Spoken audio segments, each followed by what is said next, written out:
வணக்கம் கவினேஷ். வணக்கம் ஐயா. தொடர்ந்து கவினேஷ் பிரபாகரன் சிறப்பாக பேசி வரக்கூடிய ஒரு போட்டியாளர். அதுவும் சமீபத்தில் கவினேஷ் பிரபாகரனுடைய பள்ளி ஆண்டு விழாவில் கவினேஷ் பிரபாகரன் சங்கரா தொலைக்காட்சியில் சிறப்பாக பேசி வருகிறார் அப்படிங்கிறத பாராட்டி ஒரு அழகான விருதை அவங்க பள்ளி நிர்வாகம் வழங்கி கௌரவித்திருக்கிறது. உற்சாகமான வாழ்த்துக்கள். இந்த நேரத்தில் உங்கள் பள்ளிக்கும் சங்கரா தொலைக்காட்சியின் சார்பாக நன்றிகள். இந்த சுற்றுல ஓவிய சுற்றுல நீங்கள் தேர்ந்தெடுத்திருக்கிற ஓவியம் அற்புதமான இந்த கோட்டோவியம். இது என்ன பொருண்மை, என்ன தலைப்பு, இதில் என்ன பேச போறீங்கிறதெல்லாம் கவினேஷ் பிரபாகரன் பேசுவதன் மூலமாக நாங்கள் தெரிஞ்சுக்க ஆவலோடு காத்திருக்கிறோம். சிறப்பாக பேசுங்க. வாழ்த்துக்கள். நன்றி ஐயா. அனைவருக்கும் வணக்கம். கர்ணனை போல் நண்பனை தேர்ந்தெடு, நீ வீழ்கின்ற நிலை வந்தபோதும் உனக்காக போராடுவான். ஆறுதல் சொல்ல தோழன் இருந்தால் அழுவதில் கூட ஆனந்தம்தான். தூக்கி நிறுத்த தோழன் கிடைத்தால் விழுவதில் கூட விருப்பம்தான். நம்முடைய வாழ்க்கையில் மிக முக்கியமான உறவு நட்பு. நண்பன் என்பது ஒருவரின் தோல்வியின் நிலை கொண்டும் வெற்றியின் நெருங்கிக் கொண்டும் நமக்கான ஒளிவிளக்காக இருப்பவன்தான். எனக்கு தலைப்பாக வந்த ஓவியமும் நட்பையும் நட்பின் அருமையும் அழகுற காட்டியது. இந்த ஓவியத்தில் இரண்டு நண்பர்கள் தழுவிக்கொள்ளும் காட்சியை நம்மால் காண முடியும். இது எதனை குறிக்கிறது?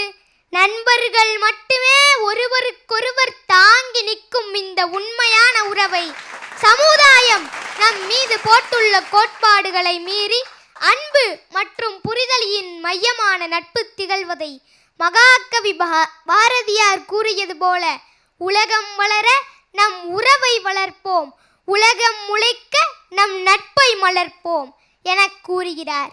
இந்த ஓவியத்தின் பின்னணியில் உள்ள கருப்பு வெள்ளை கோடுகள் வாழ்க்கையில் எதிர்மறை மற்றும் நேர்மறை தருணங்களை பிரதிபலிக்கின்றன. நண்பர்கள் என்றாலே ஒருவர் சிரிக்கும் பொழுது மற்றவரும் சிரிக்க வேண்டும் என்பது அல்ல, ஒருவர் அழும் பொழுது மற்றவரும் அழ வேண்டும் என்பதும் அல்ல. ஆனால் ஒருவர் சிரிக்க மற்றொருவர் காரணமாக இருக்க வேண்டும், ஒருவர் அழுக மற்றொருவர் ஆதரவாக இருக்க வேண்டும்.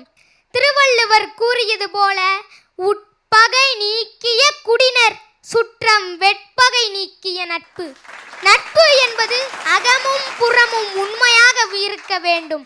உதாரணமாக, எனக்கும் எனது நண்பனுக்கும் ஒரு பந்தம் உள்ளது. நானும் என் நண்பனும் படிக்கும் பொழுது சாக்குப்பந்தய போட்டி நடத்தினார்கள். அதில் நானும் என் நண்பனும் கலந்து கொண்டு முதலில் சென்றோம். அப்பொழுது என் நண்பன் கீழே விழுந்து விட்டான்.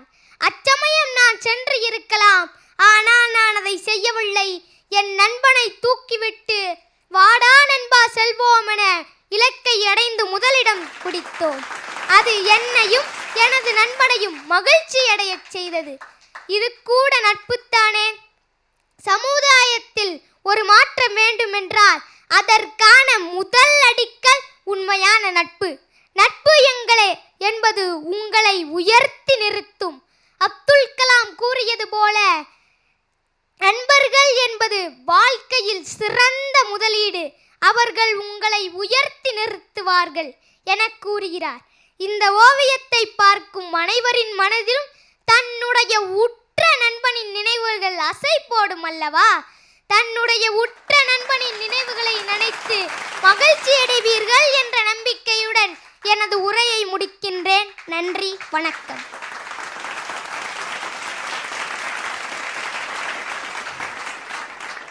கவினேஷ் பிரபாகரன் இந்த ஓவியம் குறித்து பேசி பார்வையாளர்கள் உட்பட அத்தனை பேருக்கும் பழைய நண்பர்களை நினைவுபடுத்தி இருக்கிறார். ஒரு உற்சாகமான கைத்தட்டல்கள், வாழ்த்துக்கள். அதுவும் இந்த வயசுல அவர் நண்பரோட ஒரு பந்தயத்தில் கலந்துக்கிட்டப்ப என்ன நடந்துச்சு அப்படிங்கிறதையும் சேர்த்து பதிவு பண்ணியிருக்கிறாரு. சிறப்பாக பேசியிருக்கிறீங்க. நடுவர்கள் என்ன சொல்றாங்கன்னு கேட்கலாமா? கேட்கலாம் ஐயா. முதல்ல அன்பிற்கினிய அண்ணன் மணிகண்டன் அவர்கள். கவினேசனுக்கு நல்ல ஒரு கைத்தட்டு. நன்றி ஐயா. இந்த தம்பி புதுக்கோட்டை மாவட்டத்தை சேர்ந்த ஒரு பள்ளியில் படிக்கிறான். அந்த பள்ளியே ரொம்ப தமிழ் வளர்ச்சியில் அக்கறை உள்ள ஒரு தனியார் பள்ளி. ரொம்ப இந்த மாதிரி பிள்ளைங்கள் எல்லாம் இந்த மேடை வெளிச்சம் பெறுவதற்கு வாழ்க்கை விளக்கை ஏற்ற எப்போதுமே எரிகிற தீபத்தை விட ஏற்றுகின்ற கரம் பரிது அந்த சங்கரா கரத்திற்கு வாழ்த்து. பிச்சுட்டடா ராஜா, நன்றி பிச்சுட்ட. ஐயா. அன்பு அண்ணனுக்கு நன்றி. வாஞ்சையோடு கவினேஷை வாழ்த்தி இருக்கிறார். தொடர்ந்து எங்கள் அற்புதமான சிறப்பு நடுவர் அன்பு அண்ணன் மைப்பா அவர்கள். நட்பு என்பது எல்லையை கடந்தது, இனத்தை கடந்தது, மொழியை கடந்தது, ஜாதியை கடந்தது, உயர்வு தாழ்வுகளை கடந்தது, சமூக பொருளாதாரங்களை எல்லாம் கடந்தது. உண்மைதான். நீங்கள் இன்றைக்கி நம்ம லைஃப்பில் பார்த்தா கூட அப்பா அம்மாவுக்கு பிறகு உறவுகள் எல்லாருமே கெட்டவங்க கிடையாது, எல்லாரும். ஆனால் நீங்கள் உறவுகளால் பெற முடியாத ஒரு டைம்லி ஹெல்ப்பை நண்பர்களால் பட முடியும். இது எல்லார் வாழ்க்கையிலையும் நடந்துகிட்ருக்கு. ரொம்ப அழகாக பேசினார். ஒரு டிஃப்ரெண்ட் கான்செப்ட் ஒன்று போயிட்டுருக்கு. ஃபஸ்ட் கிளாஸ் தலைப்பு, நல்லா பேசினார். எல்லாத்தையும் விட அவருக்கு அந்த போல்டு, அந்த லெவல் ஆஃப் கான்ஃபிடென்ஸ் பிரமாதமாக இருக்குது. நீனும் ஒரு நல்ல நண்பனாரு. நன்றி ஐயா. அன்பு அண்ணன் மைப்பா அவர்களுக்கு நெஞ்சம் நிறைந்த நன்றிகள். 2 நடுவர் பெருந்தகைகளும் சிறப்பான வாழ்த்துரைகளை வழங்கி இருக்கிறாங்க கவினேஷுக்கு. நாமும் உற்சாகமான கைத்தட்டல்களை பாராட்டுக்களா வழங்கலாம். வாழ்த்துக்கள்.